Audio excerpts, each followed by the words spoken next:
रास्ता देख रही है माता अपनी आंखें तारो। ओ मस्ती हवाओं का एक झोंका ये संदेशा लाया है। चलो बुलावा आया है, माता ने बुलाया। ओ चलो बुलावा आया है, माता ने बुलाया है। जरा प्रेम से बोलो माता दी, सारे बोलो माता दी, सारे बोलो माता दी। जय माता दी कहते जाओ, आने वाले जानो तो चलते जाओ, तुम मत देखो अपने पाँव के जानो तो चलते जाओ, अपने पाँव के चालों को।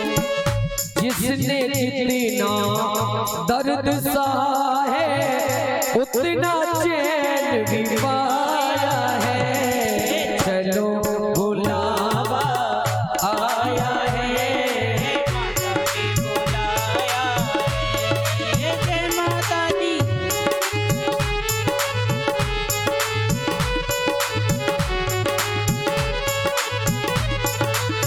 जय हो।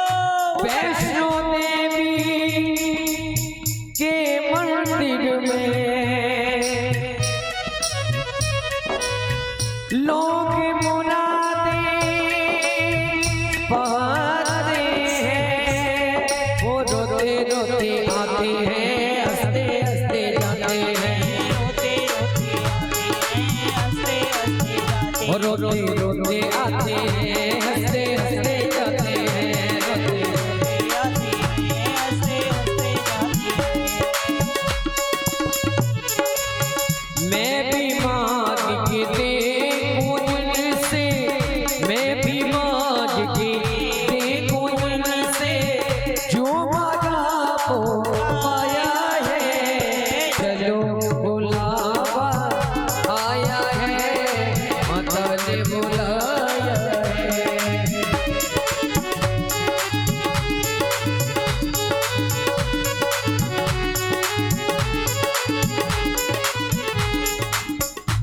मैं भी तो एक माँ हूँ माता, माँ ही माँ को ये पहचाने। मैं भी तो एक माँ हूँ माता,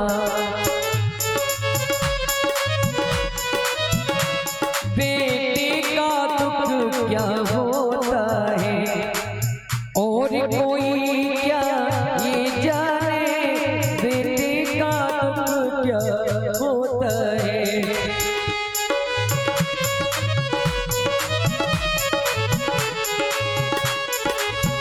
जिसका खून में देखूं कैसे, उसका खून में देखूं कैसे, जिसको दूध पिलाया है।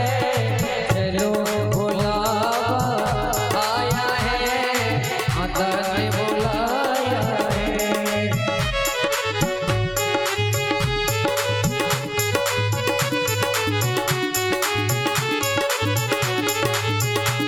जरा प्रेम से बोलो माता दी, सारे बोलो माता दी, वैष्णो रानी माता दी, अम्बे कल्याणी माता दी, भोली भाली वो सीरों वाली वो भर देती है संकट हर देती।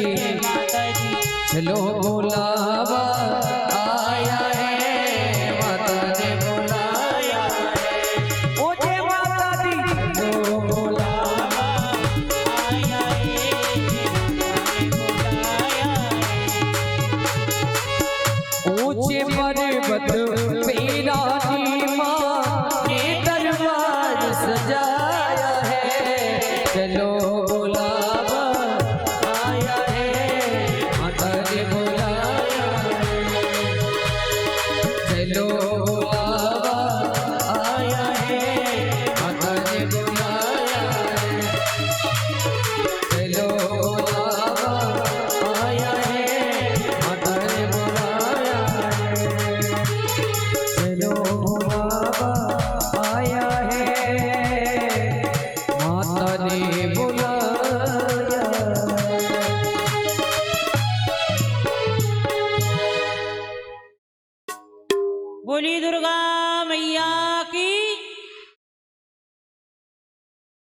भैरव बाबा की, हनुमान जी महाराज की। अब तो समझ गए ना। लेकिन आप लोग बोलते हैं इधर से तो बिल्कुल आवाज नहीं आती, कोई नहीं बोलता है, किसी की भी आवाज नहीं आती।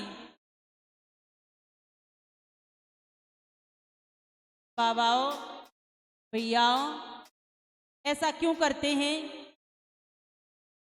आप नहीं बोलते हैं, बताओ। तो अब की बार हमारी मैयाओं की आवाज दब जानी चाहिए, ठीक है? बोली सदगुरुदेव भगवान की। ये ज्यादा बोल रही है वैसे।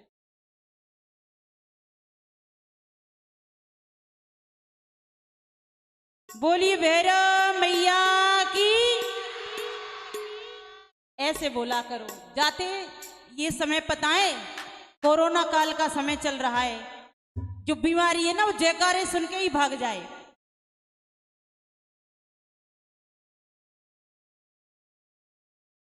मां भगवती की कथा चल रही है, यहां कोरोना, कौन रोएगा? यहां कोई नहीं रो सकता। श्री सूत जी महाराज ने वर्णन किया है बड़ा ही सुंदर। आगे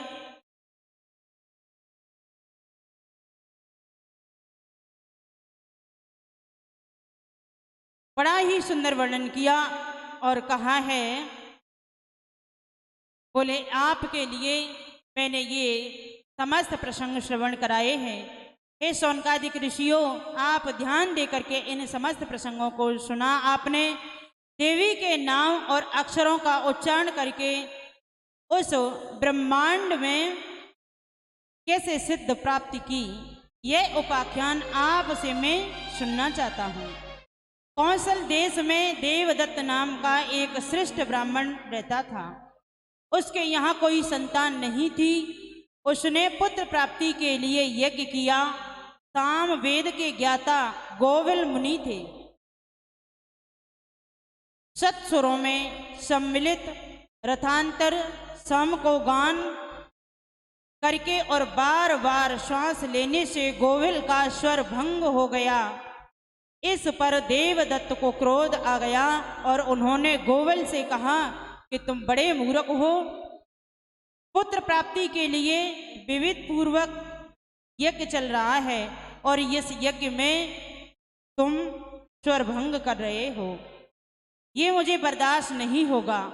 और उसके लिए उनको डांट लगा दी, फटकार लगा दी।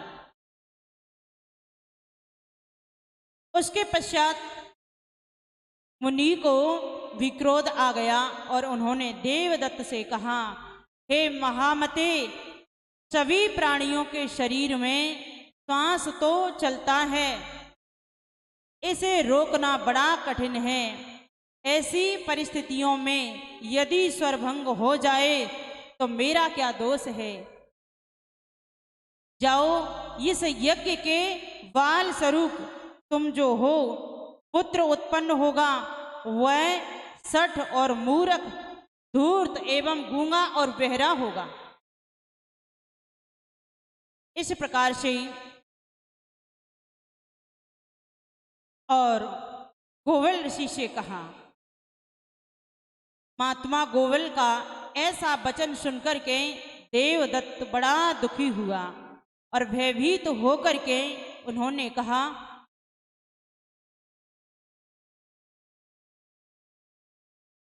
अरे श्रेष्ठ ब्राह्मण, थोड़ा सा अपराध होने के कारण आपने इतना बड़ा शाप दे डाला कि मेरे पुत्र तो होगा लेकिन गूंगा और बहरा होगा। गूंगा और बहरे पुत्र को मैं प्राप्त करके क्या करूँगा। मैंने तो यज्ञ इसीलिए किया था कि मुझे सुंदर पुत्र और बुद्धिमान पुत्र की प्राप्ति हो।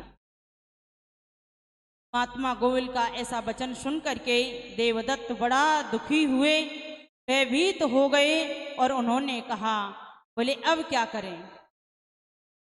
अब क्या करना चाहिए? शाप दे करके आपने मुझे और मेरे परिवार को, सबको दुख दिया है। ब्राह्मण मूर्ख तो हो, आपके सामने थोड़ा सा स्वरभंग होने के कारण आपने मुझे कठोर शाप दे डाला। अरे थोड़ा सा विचार तो करते कि यह प्रसन्नता पूर्वक स्वर्ग में निवास करते हो और मूढ़ हो, अधचित्त के पितृ नरक में यातनाओं को भोग रहे हैं। मैंने इस कारण से अगर हमारे पितृ प्रसन्न हो जाते तो मुझे पुत्र की प्राप्ति अवश्य होती, लेकिन आपने ये ऐसा शाप दे डाला, ना मेरे पितरों का उद्धार होगा और मेरे पुत्र भी होगा तो गूंगा और बहरा होगा। इस पुत्र से मैं क्या करूंगा? देवदत्त की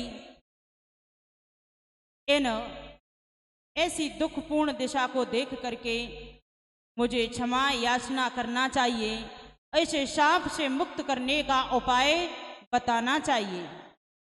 क्रोध करते हैं, उनका क्रोध तो पानी के लकीर के समान होता है। संतों के चरणों में पहले बताया था, गिर करके रोने लगे और प्रार्थना की, तब उनके लिए उपाय बताया। देवदत्त प्रसन्न हो गए और उनसे विधि पूर्वक पुत्रेष्ट काम यज्ञ का आयोजन किया। ब्राह्मणों को दान दक्षिणा देकर के प्रसन्न किया। उनके रूपवती पत्नी का नाम रोहिणी था।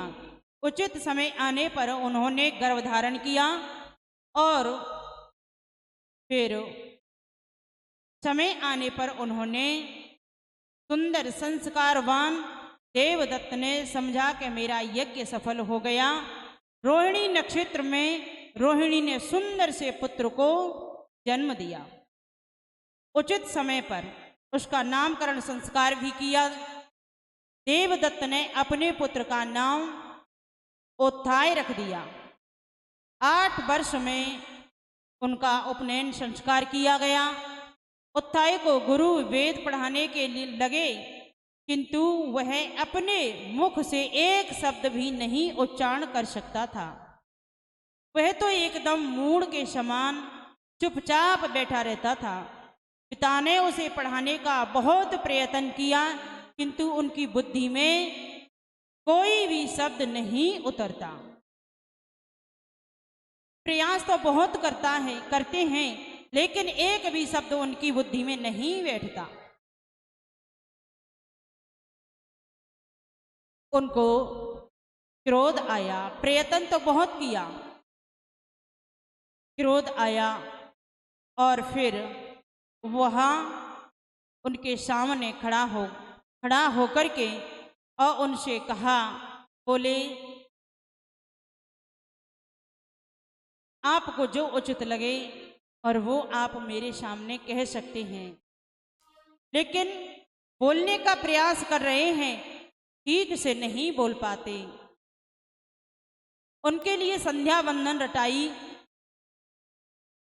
क्योंकि ब्राह्मण बालक को संध्या करना बहुत जरूरी होता है। वैसे तो ज्यादा नहीं तो त्रैकाल संध्या तो होनी चाहिए। त्रैकाल संध्या को सब लोग भूल गए। त्रैकाल संध्या तो कोई नहीं करता। प्रातः काल की संध्या तो करनी ही करनी चाहिए, प्रातः और सायकाल की, लेकिन उस संध्या को भी नहीं करते हैं। तो संध्या काल की संध्या है उसको ना करें, लेकिन प्रातः काल की तो जरूर करनी चाहिए। गायत्री मंत्र का उच्चारण जरूर करना चाहिए। ब्राह्मणत्व आती है, अन्यथा ब्राह्मण घर में जन्म जरूर हो गया है, लेकिन ब्राह्मणत्व उसके अंदर नहीं है, वो लक्षण उनके अंदर नहीं है। इस प्रकार से समझाया, बहुत प्रयास किया, लेकिन नहीं माने। तो कहा, तुम तो बिल्कुल ढीठ जैसे लग रहे हो और मेरे सामने पड़ा रहता है। इसकी आयु भी 12 वर्ष की हो गई। देवदत्त का पुत्र निपट मूर्ख गमार, और कहा आप तो एकदम सांड की तरह रहते हो, खाया पिया और पड़े रहते हो। ऐसे शरीर से यूं ही पृथ्वी का भार बने फिरते हो। मैंने संत महात्माओं से बहुत प्रार्थना की थी, गोविल ऋषि से मैंने बहुत आराधना की, लेकिन उन्होंने मुझे ऐसे पुत्र का वरदान दिया। सत्य तप बीज मंत्र का उच्चारण करके, और वो जो बोल नहीं पाते थे, जो समझ नहीं पा रहे थे, और उन्होंने माँ भगवती के मंत्र का उच्चारण किया।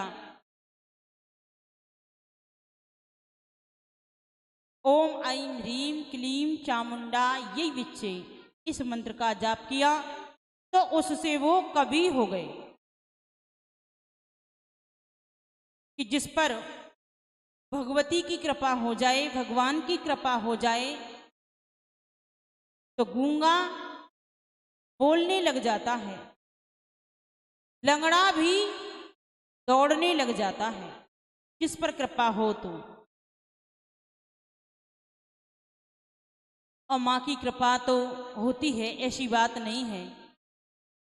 कोई श्रद्धा भाव से अगर माँ को कोई बुलाता है तो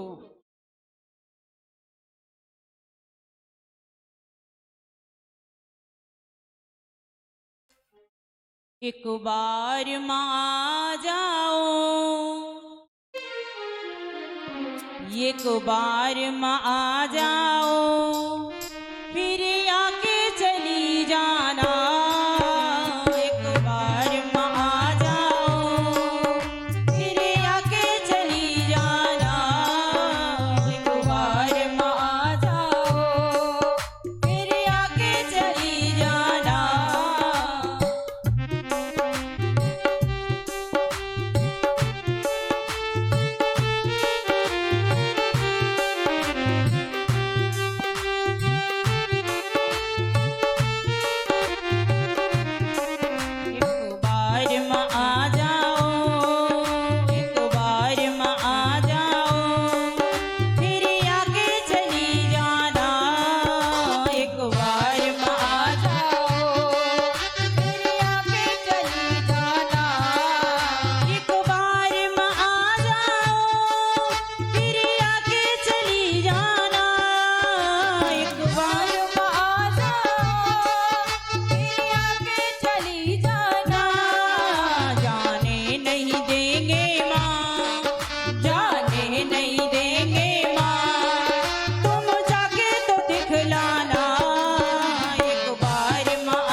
है भगवान से, एक बार तो आ जाओ माँ, एक बार तो दर्शन दे जाओ और फिर आके चली जाना, हम आपको रोकेंगे नहीं। वो तो आदि शक्ति जगत जननी वायुमय शरीर है उनका, उनको कोई रोक सकता है क्या? लेकिन भगवान और मां से कोई ये नहीं कहता कि तुम जाओ, एक बार आ तो जाओ, फिर तो उनके भक्ति के वशीभूत होकर के और अपने भक्त के आगे पीछे घूमते रहते हैं। ये भक्ति का प्रभाव होता है। देखो भागवत में तो भगवान ने अपने भक्तों की झूठन खाई है, अपने भक्तों के आगे पीछे घूमते रहते हैं। और ऐसे ही कई भक्त हुए हैं माँ भगवती जगतजननी जगदम्बा के, जो माँ भगवती साक्षात आकर के उनको सारी बात बताती हैं आज भी। लेकिन मुझे एक बात याद आ गई कि छत्तीसगढ़ में कथा चल रही थी हमारी देवी भागवत महापुराण की, रायगढ़ के पास में ही है किरोड़ीमल नगर, उसमें चल रही थी। तो देवी भागवत महापुराण का आयोजन हो रहा था। एक बात हमें यहाँ अच्छी लगी है ना, इसलिए कह रहे हैं, ओ कुछ मैया आकर के बैठ जाए, उन पे रोज देवी आए, रोज देवी आए। वहां की कुछ ऐसी हमने तो देखा, और कोई आकर के कहता मुझे कृष्ण जी आते हैं। एक बूढ़े बाबा थे, वो कहते मुझे दुर्गा जी आती हैं। एक कह रहा मुझे बजरंगबली आते हैं। और जो हमारी शिष्या बैठी है ना कृष्ण प्रिया, ये बताती बाबा एक बार हनुमान जी का तो दर्शन करा दो। तो आकर के बैठ जाती, ऐसा नहीं कराऊंगा सबके सामने। बोले तो कमरे में कराऊंगा। बोले हमारे कमरे में आ जाना और वहां कराना। और थोड़ी सी उमासी ली, हाथ पैरों पर अपने शरीर पर हाथों को घुमाया और कह रही बाबा हमें हनुमान जी के तो दर्शन करा दो, आप कह रहे थे ना, हमसे कहा था आपने। बोले आ तो गए। बोले आ गए। बोले हाँ। और एक मैया तो इतना ड्रामा करती, बालों को बखेर लेती, रोज आए ऐसे करती ऐसे करती, और सब डर डर के भागते उनको देख करके। और इन्होंने तो क्या किया,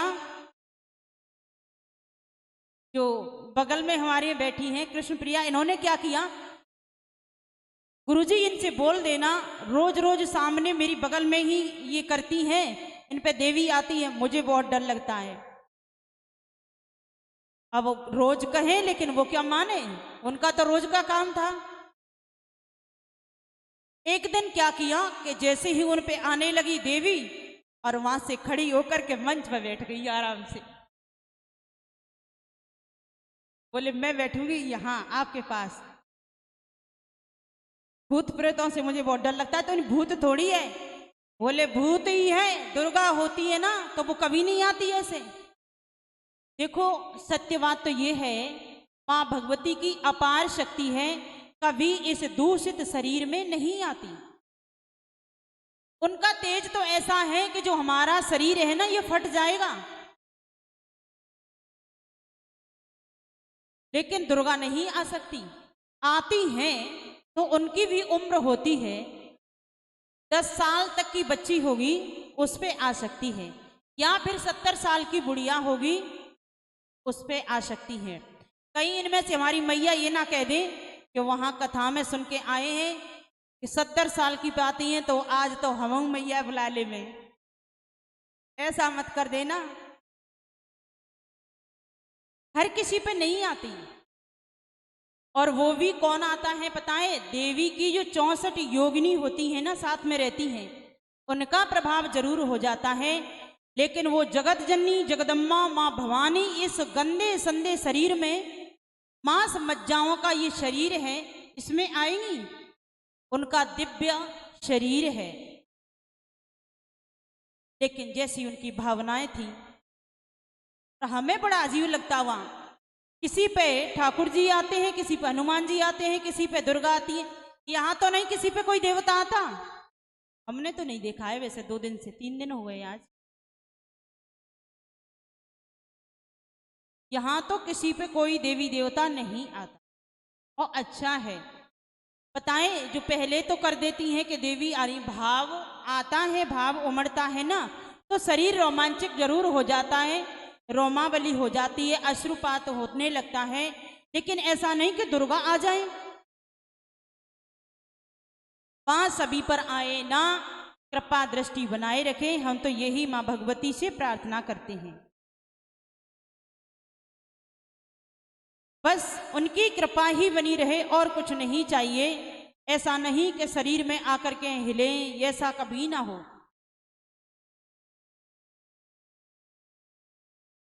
बोलिए जगतजननी जगदम्बा की, हनुमान जी महाराज की।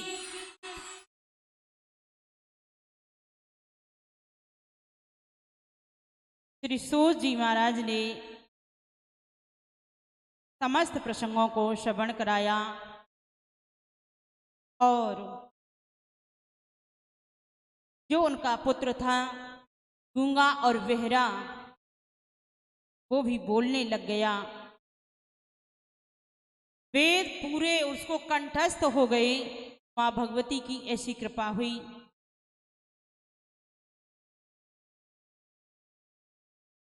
जा पर कृपा राम की होई, जा पर कृपा राम की होई, जा पर कृपा राम की होई, जा पर कृपा राम की होई, जा पर कृपा करे सब कोई, ता पर कृपा करे सब कोई।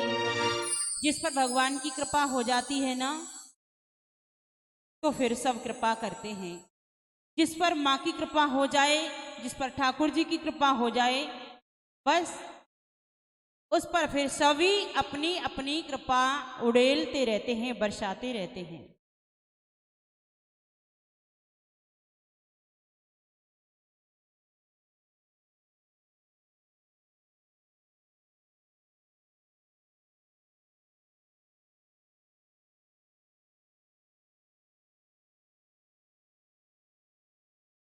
बोलिए दुर्गा मैया।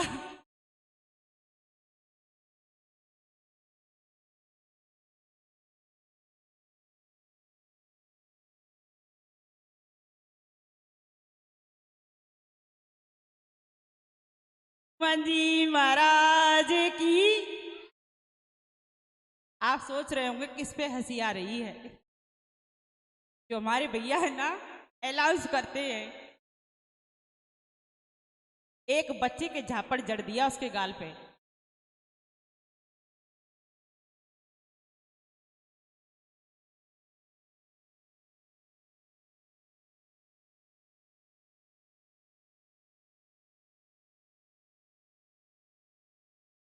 और ऐसे खड़े हो गए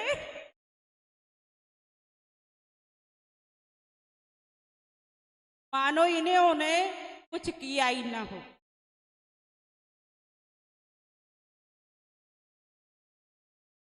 बोलिए सतगुरुदेव भगवान की, वृंदावन बिहारी लाल की, दुर्गा मैया की। तो आज की कथा का यहीं विश्राम करते हैं, ठीक है। आगे की कथा कल जैसी माँ भगवती की होगी। एक भजन सुनेंगे, उसके पश्चात आरती होगी।